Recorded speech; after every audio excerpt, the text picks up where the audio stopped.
Hi there, welcome to Profity Media Podcast. This is Saad Khan, your host, and today it's my pleasure to welcome Tudor Dumitrescu, mentor to digital agencies and founder of Tanda Digital. He's built and scaled his first agency to seven figures and a team of 18 people, and now helps other agency owners walk the talk to the same path and scale to seven figures by building a consistent pipeline of new business through LinkedIn. Welcome, Tudor. Hi there, Saad. It's great to be here. How are you today? I'm doing well. We're going to be talking about your agency experience, how you've built and coached other agencies, grown scale. So what do you have for us today? Awesome, Saad. So I guess I'll start with my story because I think that will resonate with a lot of your listeners. So I've initially started my journey as a freelancer in the direct response space, and I developed from there into launching an agency. The first agency that I launched was basically specialized in building high ticket sales funnels for new product launches for companies in finance and also health and wellness. So think about stuff like, for example, supplement companies, those types of businesses. And we've done amazingly well with my first agency. And after that, the period immediately after my first agency, I moved to basically helping other agency owners do the same sort of things that I did. With my first agency, I built it to where we were a team of 18 people. We had vast capabilities to basically handle everything that was involved, for example, in producing a sales funnel. So the copy, the ads, the landing pages, the email marketing, the integrations with all sorts of different softwares, the video sales letters involved, pretty much everything. And there's a lot of agency owners who want to go down that same journey that I did. And so with my second agency, that's what I set out to do from the beginning. And initially, I used to work one-on-one with agency owners, helping them with their exact problems inside their agency, basically stepping in, sort of like a fractional CMO, you could say, and helping them fix whatever was wrong in their agency. And that's how it started. And from there, we actually ended up morphing at the beginning of this year into an agency ourselves, because what we discovered in the previous year when I worked one-on-one with agency owners is that a lot of them were lacking the teams required to actually properly implement the strategies that I had used to build my first agency and that I was teaching them to use. So I decided it would be a much higher value if I actually have that team and I basically give it to other agency owners with our system. So we've developed a methodology that we rely on when it comes to scaling agencies predictably. One of the biggest problems that I've noticed in this space is that there's basically a lot of gurus out there, a lot of advice that may be well-meaning, but that doesn't actually get results, and that confuses people. Agency owners hear a lot of different things. You have to do Facebook ads, you have to do Google ads, you have to post 1,000 times per day on all social media channels, you have to do cold email, you have to do cold calling, right? You guys hear all of this and you just don't know what to do and what you should actually focus on. So I've developed a methodology, and we call it the NPOT methodology, that our method for actually building and scaling an agency. Because the truth is that most agencies and most agency owners, they think that they just need a new way to acquire customers. But the truth is that they need a different foundation for their business. You know, it's sort of like the engine of a car, right? If the engine has a lot of horsepower, it can speed up much faster, it can go to much faster speeds and the rest of it. But if the engine sucks, right, then there's you press on the gas pedal, right, and it barely speeds forward. There's not enough power there. And the same thing happens with an agency. So what I call the NPOT methodology, it stands for niche, problem, offer, and transformation.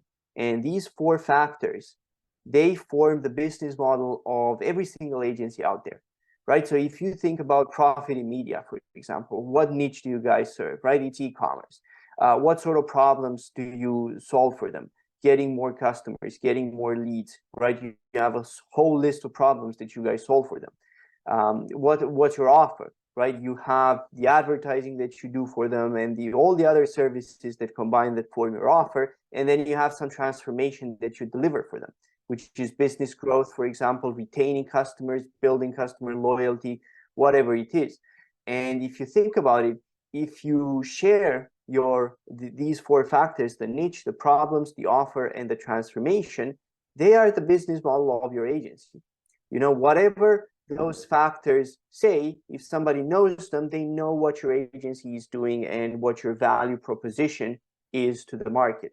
And this NPOD model, as I call it, it's sort of like the engine of your agency.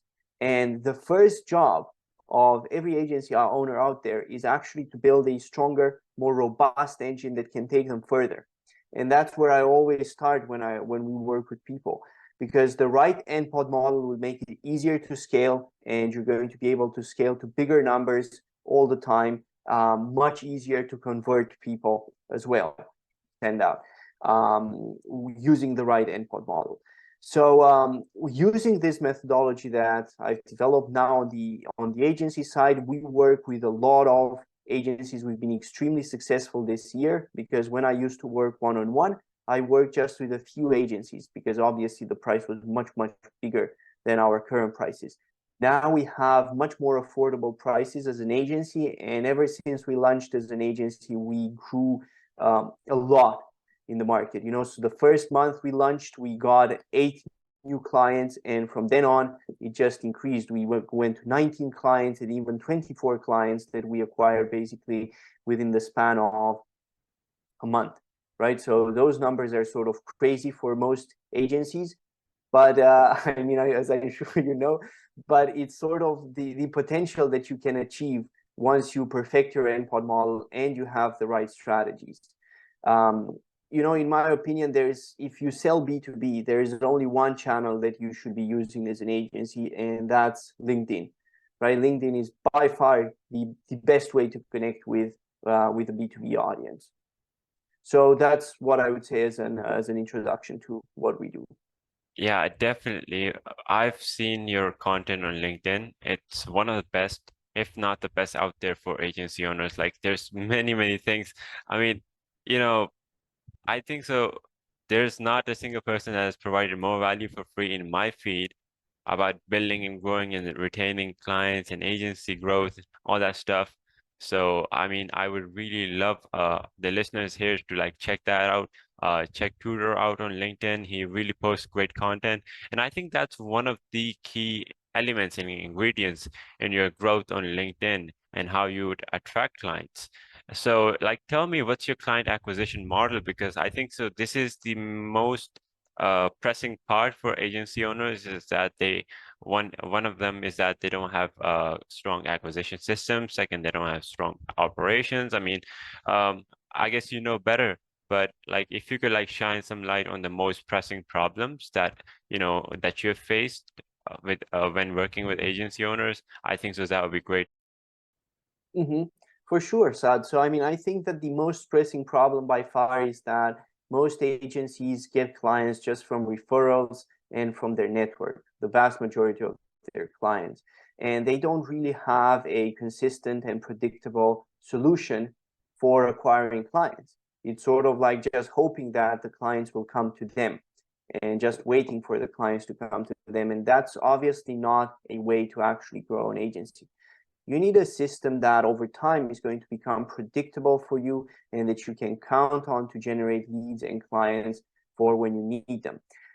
As I said, I see LinkedIn, and I mean, if you look at the numbers, LinkedIn is by far the best client acquisition channel. So, I mean, 80% of the leads from social media, they come from LinkedIn. LinkedIn is about 277% more effective than Twitter and Facebook when it comes to acquiring leads and clients. And LinkedIn is also a rich market. Something like 44% of LinkedIn users make more than, I think it's $75,000 per year. So it's a much richer, much wealthier market. You can connect with pretty much any business in the world. I think that there's like 900 million members on LinkedIn and around 60 million companies. So there's a huge market that you can access there if you're doing B2B. Of course, if you're not doing B2B, it's another discussion. So you mentioned content earlier. So, and you're asking me sort of um, what sort of role did that play for our success? And I think that, I mean, usually agencies make the mistake of either going inbound only or outbound only, right? And they either cold email and all the rest of it, or they just post content and do SEO and that sort of stuff. I think that you should do both, right? And that's how we've grown through LinkedIn. So we're doing both. So there is the content that's going on an ongoing basis for sure. And then there is also the outreach. One of the things that's special about what we basically do is that we have a proprietary method using AI technology to basically gather much better lead quality data than you can just, for example, by using Sales Navigator. So I'm not sure how familiar you are with Sales Navigator, but usually you open it up, you do your search, right, using the Yeah, criteria, whatever they there's the are. Boolean search over there. I mean, I've used that for like a month. It's really helpful. Yeah, Like, gets the data out pretty yeah. quick. Yeah. So what happens when you run a search like that is that the first 1 to 5 pages of results, they're usually very, very good. But then after that, the lead quality is very bad. And sometimes on, like, let's say page 15, you get people that are completely irrelevant to your market and what you're looking for. So we have this proprietary algorithm based on an AI system that basically enables us to retrieve much higher quality lead data, right? So we've come in, let's say, as opposed to leads that are, let's say, 50% good quality and 50% bad, we go at 95% plus great quality, right? Upwards. And that's the biggest thing, because then once we have our lead lists, we can use Sales Navigator to actually search for those people and connect with them and outreach to them, which ends up giving much, much better results than you can achieve if you just get your data from Sales Navigator itself. So I think that that's one of the big, big differentiators that we've done, and that obviously people that work with us have access to. And one of the keys why our outreach is a lot more successful than what other people achieve. So that's sort of my answer. I think that you need the content, because people are going to check out the content to see that you're an authority, that your agency knows what you're talking about, and that you understand their industry and their niche. But you also need outreach, right? Because there's only so many inbound opportunities that are going to be coming your way. And as I'm sure you've heard this, I mean, the more conversations you have as an agency owner, the more sales you're going to make, right? The number of conversations and the sales are linked. So you want to be starting conversations all the time with people. Maybe some people are not going to resonate from the get-go, and that's happened to me many, many times, for example. But then 3 months later, 4 months later, even 6 months later, they come back to you and they actually want to find out more. And that wouldn't have happened if you didn't start that conversation. So I think that this entire process, basically, of starting meaningful conversations with people, and basically following up with people and expanding your market is key, right? So that's why you sort of need outreach on LinkedIn. And it's not enough to just sit like a spider in your web and wait for opportunities to come your way due to content. You need to do both. And I mean, we help agencies with both inside our agency. So that's, I think, been one of the keys to the success of our customers. I mean, this year we've had customers that, I will tell you this. So for example, in just 3 months, they've built $250,000 worth of opportunities from us in just 3 months of basically getting started. So these are huge numbers. And we've had clients that have worked, for example, for businesses like Porsche, Ford, large companies, Kaufland, very big companies. And that's the advantage of when you become an authority on the one hand in your market, and when you're continually expanding your network and building relationships with people. A lot of agencies, I think, make the mistake of basically just using LinkedIn as a way to spam people. So what they would do is, for example, they install some automation tool like duck soup or whatever, which is, by the way, illegal on LinkedIn, and you should avoid doing that because you can get your account blocked. And then they just start massively spamming people with messages without actually looking to build a relationship with them. And it's very, very transactional.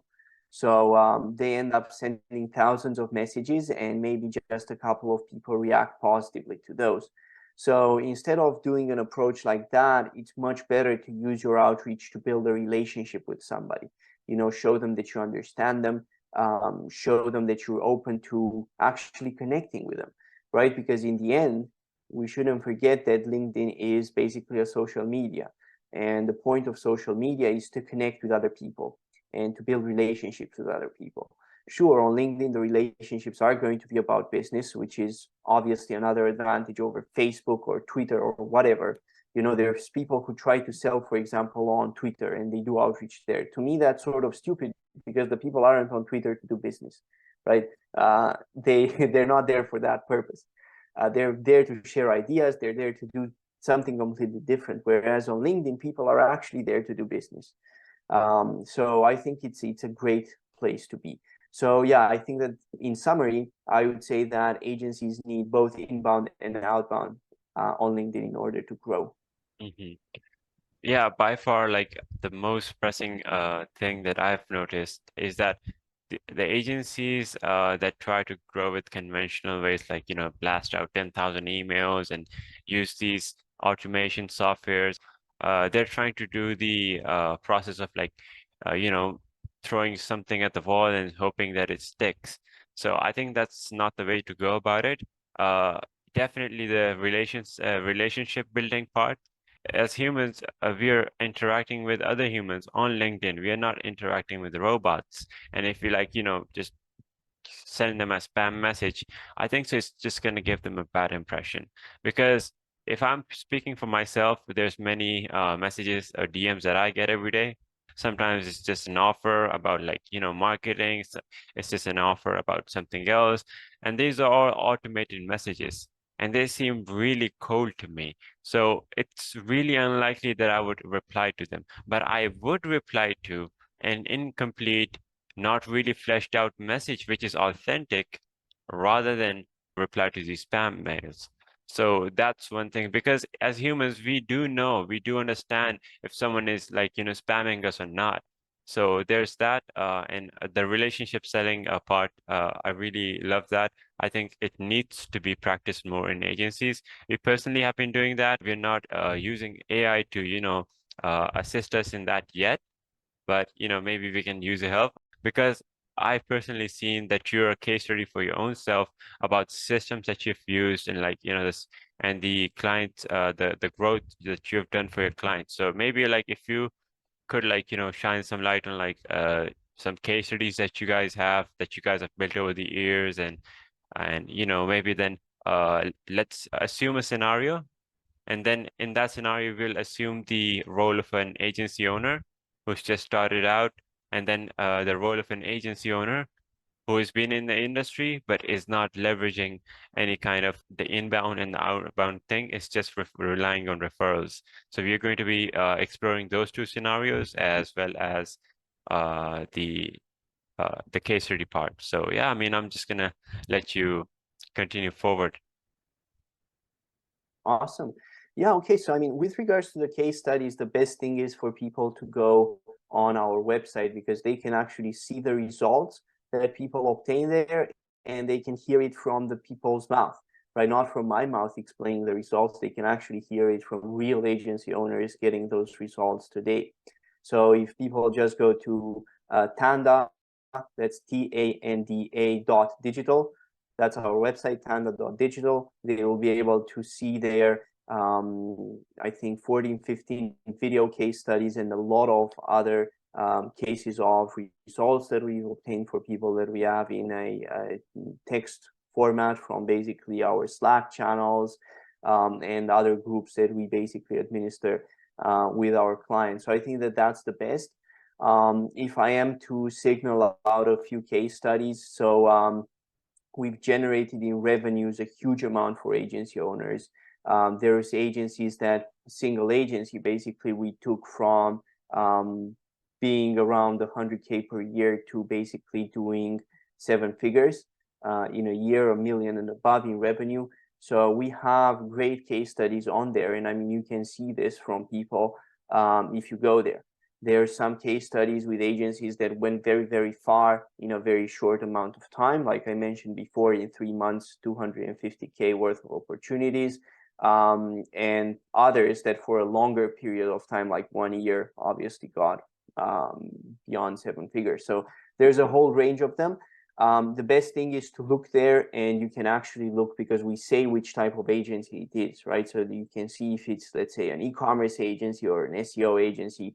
And when I speak with agency owners, they always ask me, we want to see other agencies like us. That's very important to agency owners. So I think having a look at that is going to be most useful when it comes to looking at our results and our case studies.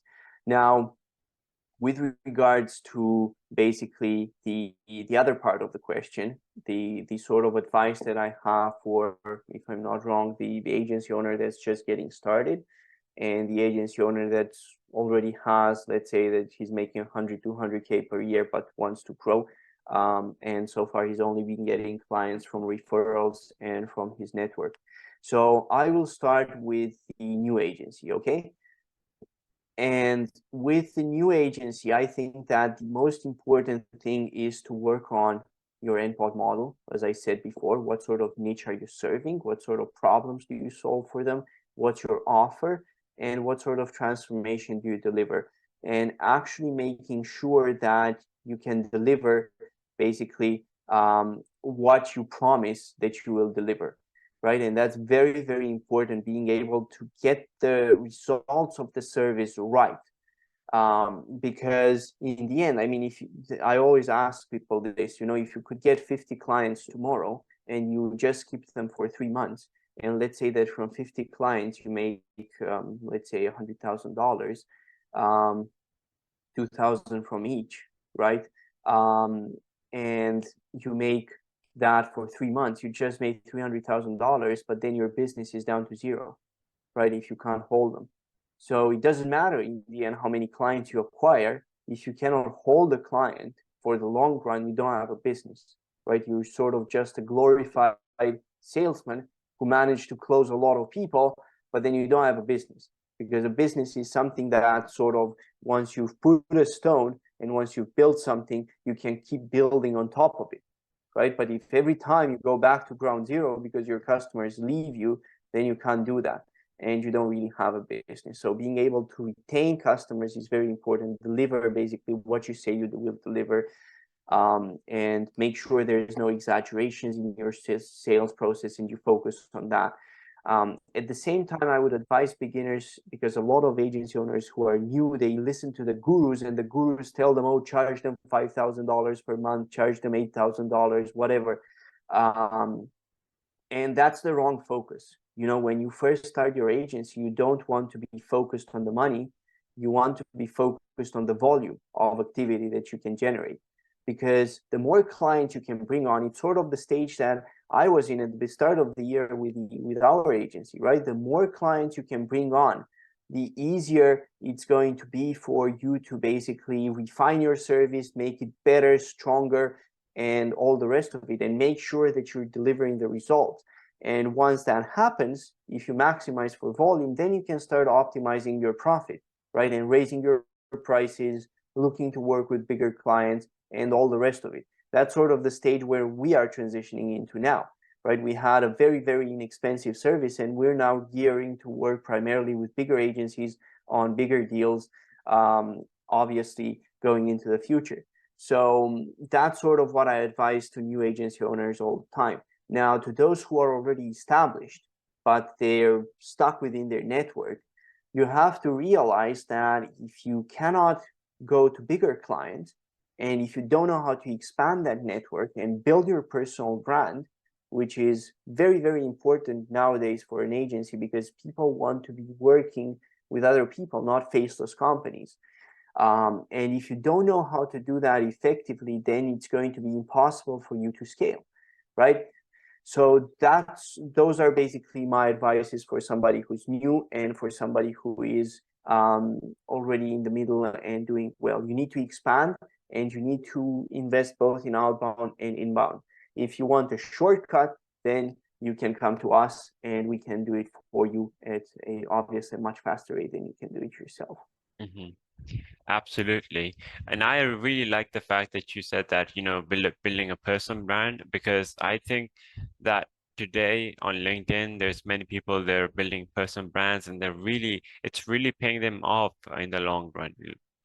So for definitely for the second kind of agency owner, building a personal brand is going to be much more effective, but it's also going to be effective for the first type of the agency owners because at the end of the day, it's all about authenticity. It's all about working with other humans because let's be honest, if you want a human who's been there, who's done that, to take a look at your business, if you want to work with them, if you want a coach for your agency, you want an agency coach that has himself run an agency. You don't want a automated robot or some kind of guru that sells Lambos. I mean, that's the kind of thing that they're flashing lifestyles. They're not flashing results. So that's one more thing. I think so. 100%. Yeah, I think so. I think so. We both here we don't need to talk much about that because if you're flashing lifestyles to sell your stuff, so I think first off, you're selling to the audience that is event driven. It's not process driven, and it's not going to be good either for the guru in the long run in terms of business, and neither for the customer as well, because I think so they're not the perfect match out there, if I'm honest. Moving on, what do you recommend for agency owners, the first kind of agency owners, the guys who are just starting out to do in the first 3 months or the first 6 months of their agency career? At the end of the day, what would you like to share with us, to our listeners here? What are the resources that you're bringing here to the table with us, so like we can benefit from that with you? Okay, so I think that for all agency owners, I recommend that you work on your NPOD model. It's the highest leverage activity that you can engage in by far. So that's what I would say first. The most effective way to do that and to basically work on your business strategy and on your NPOD model, I would say we have a workshop and we host that workshop monthly pretty much, or every 2 months sometimes. If they go to our website and they go on the resources, they will find the workshop link there, or just tanda.digital/workshop. And they can attend that workshop. They get to sign up to it, and they can come on a Zoom meeting basically live with me when I go through our workshop, and we teach them exactly how to build their NPOD model, how to improve it, and how to set up basically a new marketing strategy and direction for their agency. So I would recommend that to pretty much everybody. The second thing would be for both, again, new agency owners and established agency owners, if they want to learn how we've been so effective when it comes to LinkedIn and the sort of results that we've generated for ourselves and our clients, our strategy, we make it public, and we make it public for free so everybody can have access to it. And if they just go once again to tanda.digital/playbook this time, PLAY and then book playbook, they will be able to download it for free. So those are the two biggest resources that I would recommend for people. Now, the difference between the established agency owners and those who are just starting out, I would say that those who are starting out paradoxically need to be focused on retention much more than they're focused on acquisition. And those that are established, they need to be focused on acquisition much more than they're focused on retention. And the change is because those that are established and they're surviving just from referrals in their network, they are surviving because their retention rate is great. They already know how to deliver their service. They deliver a great offer. That's not the problem, right? The problem for them is acquiring new customers. Whereas for the new agencies, they think their problem is acquiring customers, but they acquire 10, 20, 30 customers, right? and they end up losing all of them, right? So their problem is not acquiring customers, it's at a small level being able to perform and get results even for a single customer. And once that's in place, then obviously they will start shifting their focus to scaling. So those would be my recommendations. Absolutely, really helpful recommendations. So this is a personal personal question from my side. I was actually curious about the post that you did on like LinkedIn, where you were showing what's the best time to work and sign up clients in a year. And I would like to have you dedicate 1 minute to that because we are short on time. So yeah, uh, what do you think about that post? Like, how did you come to that conclusion? I mean, it's just from years being in the agency business and just understanding and in the B2B market, really. I don't know how B2C agencies work as much as I do B2B, obviously. But on the B2B side, it's like at the start of a new year, every business, sets new goals for itself, and it's looking for partners who can sort of meet those goals for the business. So if you've done your job in December, right, you've laid out some good deals for you in January, then you can onboard new clients starting with January. And the months of January, February, March, April, May, June, they tend out to be quite good months and where a lot of clients are still coming in. Then July and August, they're sort of dead because a lot of people are just on holiday. Their clients are on holiday, agency owners themselves are on holidays. And a lot of the business world isn't very active. Definitely, they're not taking on new initiatives, right? If you go to a big e-commerce company in August, very unlikely that they would be taking on and changing a partner in August, right? What tends to happen then at the best period of the year by far, I would say, is September to November, those 3 months. Because a lot of businesses, they look back and they're like, we haven't achieved our goals. There's a lot to go. We need to make changes. And they also look back and they're like, oh, we haven't spent our marketing budget, right? There's still a lot of budget we have left that we need to bring on. So that makes September to November pretty much the best months for acquiring customers in B2B. All right, so that's it for this episode. Thank you so much for being here with us, Tudor. It was really good to have you here.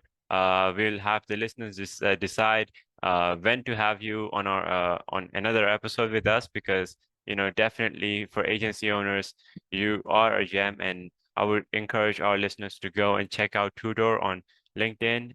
Visit tudorfd.com, visit tanda.digital, and yeah, have a good one, everyone.